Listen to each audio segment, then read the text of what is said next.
ළමයා මම කියලා. මම අද ඇවිල්ලා ඉන්නේ නාලන්ද ඉස්කෝලේ රට පුරා. දවසේ වීරයා විදියට මොනවද කියන්න තියෙන්නේ? මම හිතනවා මම තමයි ඉස්කෝලේට ආඩම්බරයක් ගෙනාවු එකම ළමයා මම කියලා. මම අද ඇවිල්ලා ඉන්නේ නාලන්ද ඉස්කෝලේ රට පුරා ප්‍රසිද්ධ කරපු පුංචි පුතෙක්.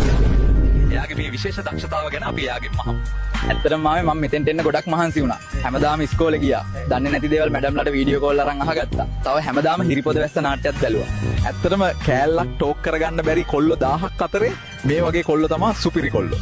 ඇත්තටම මම මේ අවස්ථාවේ මට මේ තැනට එන්න උදව් කරපු මැඩම්ලා 4 දෙනාවයි වීඩියෝ ලීක් කරපු යාළුවවයි මතක් කරන්න කැමතියි.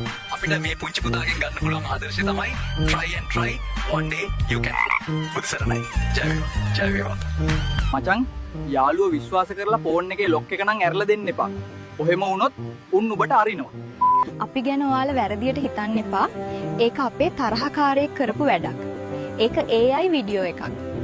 දැන් අපිට පාරේවත් බැහැලා යන්න බැරි වෙලා තියෙන්නේ. අපි ඉක්මනටම මේක කරපු කෙනා හොයාගෙන නීතිය ක්‍රියාත්මක කරනවා. මට මගේ පවුලක් නැති වුණා. හැමදේම නැති වුණා. මේක කරපු එකාට නම් හොදක් වෙන්නේ නැහැ. අනේ ටීචර්ලා මට ගහන්න මේ වේවල අරගෙන. හරි සහත්. පුතා රැ වෙලා වීඩියෝ කොල් එකන්නකෝ අපි දෙන්නම් මට දඩුවම්. ඒ වීඩියෝ එකේ ඔන්නේ මම නෙමෙයි. ඒක AI එකක්.